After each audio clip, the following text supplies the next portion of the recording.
Tonight's presentation is part of the series entitled 40 Days and 40 Nights. We're recording tonight. It'll be broadcast this Friday and then archived for further viewing. As our Sunday bulletin promotion for this series has indicated, the number 40 appears 159 times in the Bible, including, among other stories, God's great flood, Noah and the flood, the story of Moses' fasting, and Jesus' 40 days of temptation in the desert. So if you think about it, by the simple occurrence of 40 in 159 places in the Bible, we know that the number 40 is important. Tonight's session in this series is entitled Goliath Taunts the Israelites. Taunts. What a great word, don't you think? If we look at a simple English dictionary, we find a definition for taunt. When used as a verb, it means to reproach or challenge in a mocking manner, to jeer. Synonyms include to deride and to ridicule, to razz, and to insult. This taunting of the Israelites by Goliath is recorded in the book of 1 Samuel in the 17th chapter. We're going to go over chapter 17 together tonight, and I will make comments as we go along and ask you to participate and make comments as well. So I invite you to get out a Bible, or some of us have a printed copy of the scripture, and turn to 1 Samuel 17. Like so many of the great stories in the Old Testament, this story is written in ways, I think, that really keep our attention, offer what is often fascinating details, and there are many of them in this chapter. It makes one or more points that are important to the history of the Hebrew people or to their theology, meaning their relationship with God. The books of 1 and 2 Samuel highlight a significant transition time in Israel's history. When the book of 1 Samuel begins, Israel could be described as a loosely organized league of tribes, or I've even heard it described as a confederacy of tribes in need of spiritual leadership. The time period we're talking about in 1 Samuel is approximately 1105 to 1010 BC. By the time we get to chapter 17 of 1 Samuel, the focus is on the relationship between the tragic King Saul and David, the future king. So let's begin in chapter 17. Now the Philistines gathered their armies for battle. The Philistines were one of the tribes of the so-called sea peoples who eventually settled along the southern coast of Canaan on the Mediterranean Sea. They were gathered at Socoh, which belongs to Judah, and encamped between Socoh and Azekah and in Esvedammim. And Saul and the Israelites gathered and encamped in the valley of Elah and formed ranks against the Philistines. I've seen pictures of this on both the internet and books, and these hills are very, very, very small. It's a very flat valley. But they would have had the Philistines on one side and the Israelites on the other would have had their camps on the top of these hills. And then if they were going to get into battle, they would come down into the broad valley. The Philistines stood on the mountain on one side, and Israel stood on the mountain on the other side, with a valley between them. And there came out from the camp of the Philistines a champion named Goliath of Gath, whose height was 6 cubits and a span. It says a champion came out named Goliath. There's something called combat by champions. It's a contest between, in this case, it's a contest between the champion Goliath and this little-known young man called David.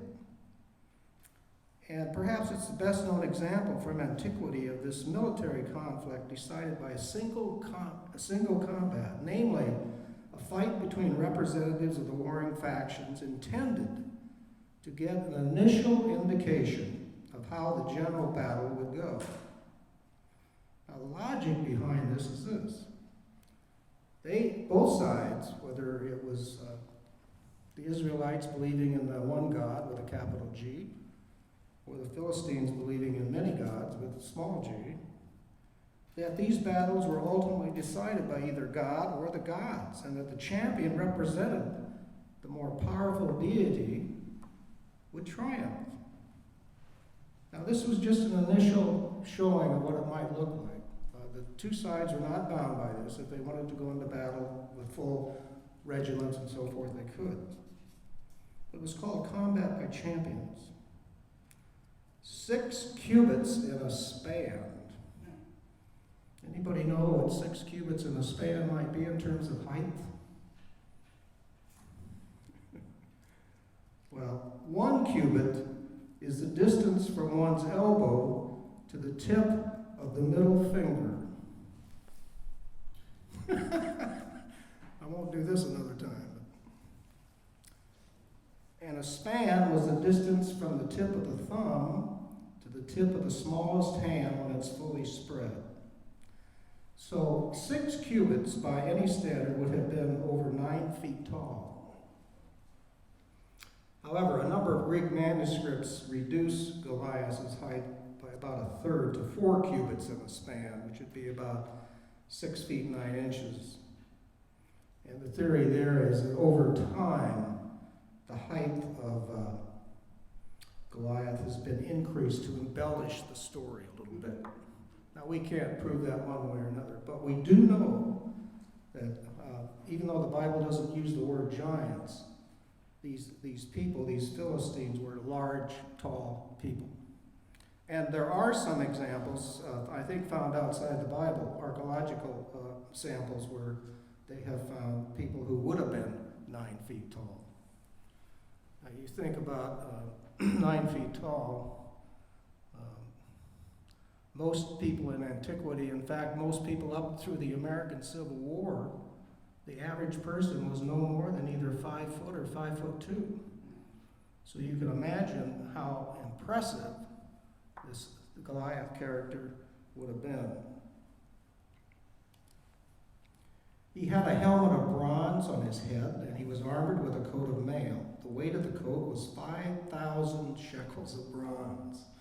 5,000 shekels is about 125 pounds.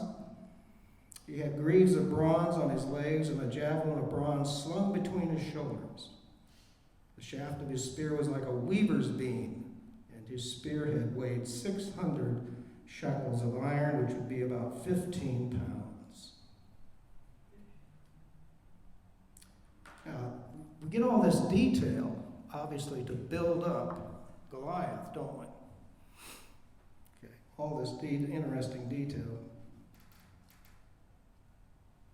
And his shield bearers, maybe he had more than one, went before him to stave off arrows or whatever was coming. He stood and he shouted to the ranks of Israel, "Why have you come out to draw up for battle? Am I not a Philistine?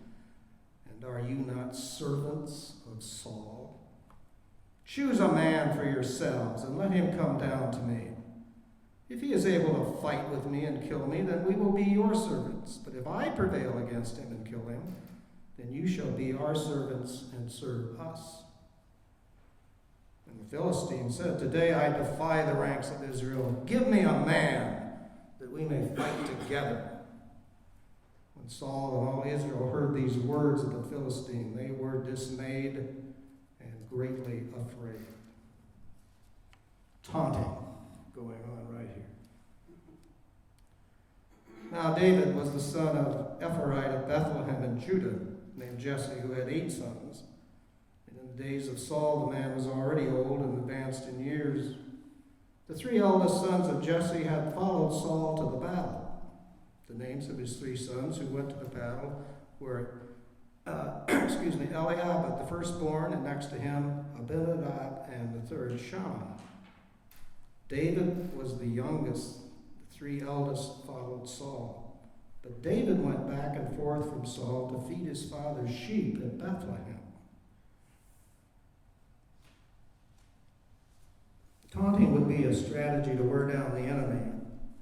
And we hear at the end of this section, verse 16, for 40 days the Philistine came forward and took his stand, morning and evening. That's twice a day. So it's a strategy to wear down the enemies. And it's a problem also if the soldiers were needed to be home to work their land, if it was that part of the time of the year. Because they would come out for battle, but sometimes they would go back to help on their land.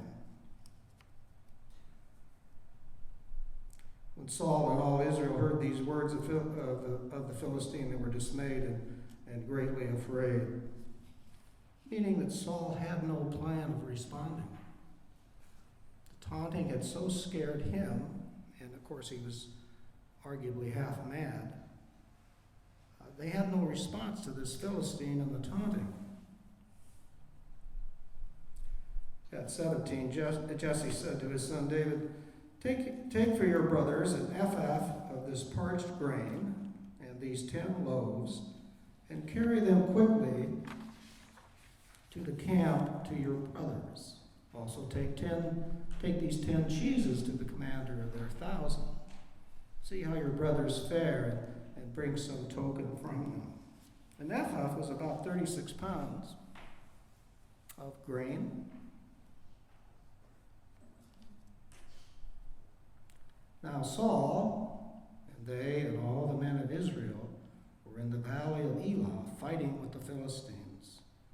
And David rose early in the morning to travel from where I assume he was still tending the sheep. And it would be about 15 miles from there to the battle. So he would have to get up early in the morning. He left someone in charge of the sheep, took the provisions, and went as Jesse had commanded him. He came to the encampment as the army was going forth to the battle line, shouting the war cry. Israel and the Philistines drew up for battle, army against army. David left the things in charge of the keeper of the baggage, ran to the ranks, and went and greeted his brothers. As he talked with them, the champion, again the Philistine, Goliath, came up out of the ranks of the Philistines and spoke the same words as before. And then we have this short 4-word sentence. And David heard him. That's a subtlety, I think, in the writing of this story, because the story is going to turn now. Something's going to happen. At verse 24. All the Israelites, when they saw the man, fled from him and were very much afraid. The Israelites said, Have you seen this man who has come up? Surely he has come up to defy Israel. The king will greatly enrich the man who kills him, and will give him his daughter and make his family free in Israel. Probably free of any taxes and perhaps free of any slavery that exists in the family. David said to the men who stood by him, What shall be done for the man who kills this Philistine and takes away the reproach from Israel? For who is this uncircumcised Philistine? That means someone outside of God's covenant, as the Israelites considered themselves, that he should defy the armies of the living God. God's honor is at stake. People answered him in the same way, So shall it be done for the man who kills him. His eldest brother, Eliab, heard him talking to the men, and Eliab's anger was kindled against David, and he said, Why have you come down? With whom have you left those few sheep in the wilderness? I know your presumption and the evil of your heart, for you have come down just to see the battle. Now there's an insult within the family. David said, What have I done now? It was only a question. So he turned away from him towards another and spoke in the same way, and the people answered him again as before. When the words that David spoke were heard, they repeated them before Saul, the king. And he sent for him. And David said to Saul, Let no one's heart fail because of him. Your servant will go and fight with this Philistine. Servant was a way of referring to oneself before a superior. He wasn't actually a servant. Saul said to David, "You are not able to go against this Philistine to fight with him, for you are just a boy." He has been a warrior from his youth. David is probably about 15. But David said to Saul, "Your servant used to keep sheep for his father, and whenever a lion or a bear came and took a lamb from the flock, I went after it and struck it down, rescuing the lamb from its mouth, and if it turned against me, I would catch it by the jaw, strike it down, and kill it. Your servant has killed both lions and bears, and this uncircumcised Philistine shall be like one of them, since he has defied the armies of the living God." David said, "The Lord who saved me from the paw of the lion and from the paw of the bear will save me from the hand of the Philistine." So Saul said to David, Go, and may the Lord be with you." Finally, we have a man to do something. I wanted to read something to you about bears and lions. Hold on.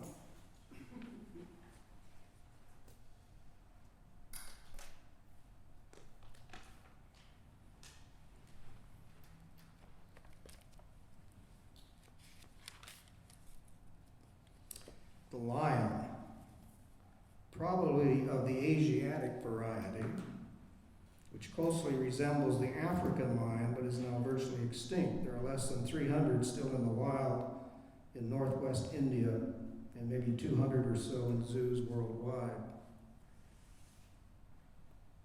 The last sure evidence of a lion in Palestine was one killed in the 13th century.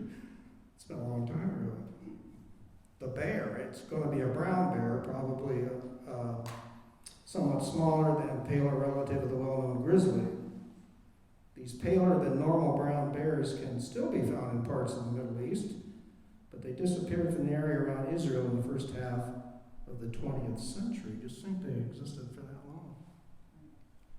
Preferring fruits and wild forage, bears would likely have menaced livestock, mostly in winter months, when such vegetation or vegetarian fare was scarce. Despite their seemingly gentle eating habits, bears may have been even more feared than lions because of their greater strength and more erratic behavior. Tangible evidence of lions and bears, in the form of their remains, has been unearthed by archaeologists excavating from age levels in Palestine. That would be about this time. So,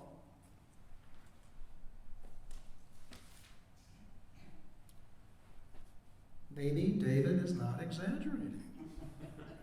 What do you think? Do you think a 15-year-old young man could actually kill a lion or a bear? Any ideas? Sounds cocky. Maybe there's some embellishment? Maybe. Well, we continue. Saul clothed David with his armor. He put a bronze helmet on his head and clothed him with a coat of mail. David strapped Saul's sword over his armor, and he tried in vain to walk, for he was not used to them. Then David said to Saul, "I cannot walk with these, for I am not used to them." So David removed them. Then he took his staff, as a shepherd in his hand, chose 5 smooth stones from the Wadi, which is a dry creek, and put them in his shepherd's bag in the pouch. And his sling was in his hand, and he drew near to the Philistine. At this time in history, slings were used primarily by shepherds in Israel. So David could very well have been very skilled by using a slingshot, what we call a slingshot, to ward off animals that were attacking the sheep. However, in Egypt and Assyria, they were used as weapons of war. And the research I did showed that the 5 smooth stones that he would have taken from the Wadi were in fact fairly round and the size of tennis balls. Okay, so we're not messing around here. And they would, I guess, project better than some straight or jagged stone. So he knows what he's doing when he gets these 5 stones. And he would swing the sling loaded above the head at maximum speed, and you would release one of the cords, and you could be very accurate with it, and it could go up to 100 or 150 miles an hour. You know? We need David to be a pitcher, don't we? Just think of that. A stone the size of a tennis ball going 100 miles an hour. The Philistine came on and drew near to David with his shield bearer in front of him. And when the Philistines looked and saw David, he disdained him, again some taunting, for he was only a youth, ruddy and handsome in appearance. There we go. The Philistine said to David, "Am I a dog that you come to me with sticks?" Some more taunting. Dogs were not respected in these times. You could hit them with sticks all the time. And the Philistine cursed David by his gods. The Philistine said to David, "Come to me, and I will give your flesh to the birds of the air and to the wild animals of the field." But David said to the Philistine, "You come to me with sword and spear and javelin, but I come to you in the name of the Lord of hosts, the God of the armies of Israel, whom you have defied. This very day the Lord will deliver you into my hand, and I will strike you down and cut off your head, and I will give the dead bodies of the Philistine army this very day to the birds of the air and to the wild animals of the earth, so that all the earth may know that there is a God in Israel, and that all this assembly may know that the Lord does not save by sword and spear, for the battle is the Lord's, and he will give you into our hand." David does a little taunting himself in this section.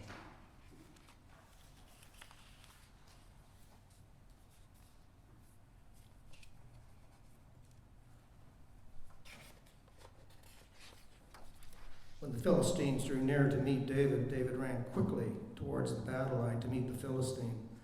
David put his hand in his bag, took out a stone, slung it, and struck the Philistine on the forehead. The stone sank into his forehead, and he fell face down on the ground. Well, a stone the size of a tennis ball at 100 miles an hour might well sink into your forehead. So David prevailed over the Philistine with a sling and a stone. The writer of this story is emphasizing the unlikelihood of David's victory with just a sling and a stone, striking down the Philistine and killing him. There was no sword in David's hand. So when he fell, Goliath fell face down. He was not dead yet. Then David ran and stood over the Philistine. He grasped his sword, the Philistine sword, drew it out of its sheath and killed him. Then he cut off his head with it.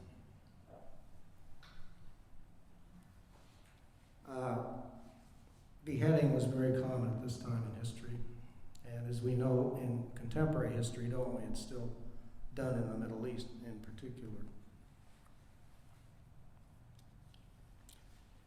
When the Philistines saw that their champion was dead, they fled. The troops of Israel and Judah rose up with a shout and pursued the Philistines as far as Gath and the gates of Ekron, so that the wounded Philistines fell on the way from Shaman as far as Gath and Ekron. The Israelites came back from chasing the Philistines, and they plundered their camp. David took the head of the Philistine and brought it to Jerusalem, but he put his armor in his tent. When Saul saw David go out against the Philistines, he said to Abner, the commander of the army, "Abner, whose son is this young man?" And Abner said, "As your soul lives, O king, I do not know." The king said, "Inquire whose son the stripling is." On David's return from killing the Philistine, Abner took him and brought him before Saul with the head of the Philistine in his hand. And Saul said to him, "Whose son are you, young man?" And David answered, "I I am the son of your servant Jesse, the Bethlehemite. So what do you all think about this story? I think he killed the lion and the bear with a rock. With a rock? Yeah. With a sling? In his sling. Yeah. He did tear it apart. But I think that would, because as you say, approaching one of these animals for a 15-year-old, and 15-year-olds can be very big, but he was very adept with the weapon. That was a good weapon. All he has to do is make dizzy bear, lion, and then go through him.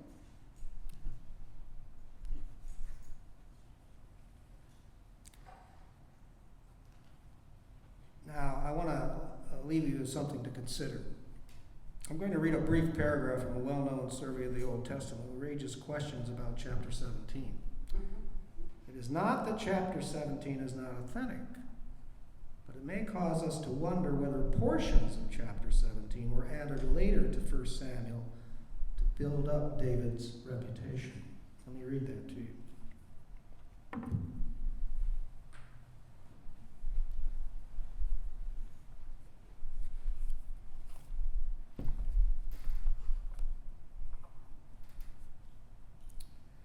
There are two accounts of how David was introduced to Saul. According to one, which we did not hear tonight, but it comes immediately before the one we heard tonight, he was brought in as a musician to cheer the depressed king. According to the other, which we heard tonight, he first won the king's attention when he vanquished Goliath. Later, in 2 Samuel, the slaying of Goliath is attributed to a certain Elkanah from Bethlehem, a detail that may cast doubt on the story of David as a quote-unquote giant killer. But taking into account these legendary stories that gathered around a great national hero, compare the stories about George Washington, for example, in our own history, we have some embellishments there. We are given on the whole an authentic, if somewhat romanticized account of David's rise from the sheepfolds, eventually to the royal throne. Questions? Comments? I can see it being that he really did slay animals, the lions and the bears. And name a 15-year-old that isn't cocky and think that they can just take out a big giant that weighs, it's like 6'9". He would be fearless. Maybe in they his could. mind. Yeah. So how he came into the situation to me is, I don't know, maybe I see it irrelevant maybe. But he had the Lord on his side. Mm-hmm. Yeah, that's it. And he gave credit to that. And he That's said, right. Praise That's right. the Lord. For those are watching this from the recording, we've had two people comment that they thought David could well have killed a bear or a lion, if not barehanded, at least with a slingshot, and that David attributed his success to the Lord, not to any particular way of killing anything. David, a man after God's own heart. And Yeah. that seems that has been so since he was a very young man. His faith, David's faith, has carried him a long way in his life, from Yeah. being a teenager until his last breath. Yeah. This is just a slither of the story of David, but it gives you kind of a feel for the way the story is building toward David. And of course, David is considered Israel's greatest king. Full of flaws, as well as positive attributes. Any other questions or comments? Well, go ahead, please. It's still kind of interesting that the brother who basically said to him, "You braggart, you lie," who knows us? Who knows our regular way of handling things better than our siblings, even better than our parents? Okay. At 50, so maybe there was some of that as well, braggadocious. Yeah, the comment was that the brother who questioned David why he was there for the battle could very well be very well informed about his brother. And so it's a legitimate challenge, maybe. Any other questions or comments?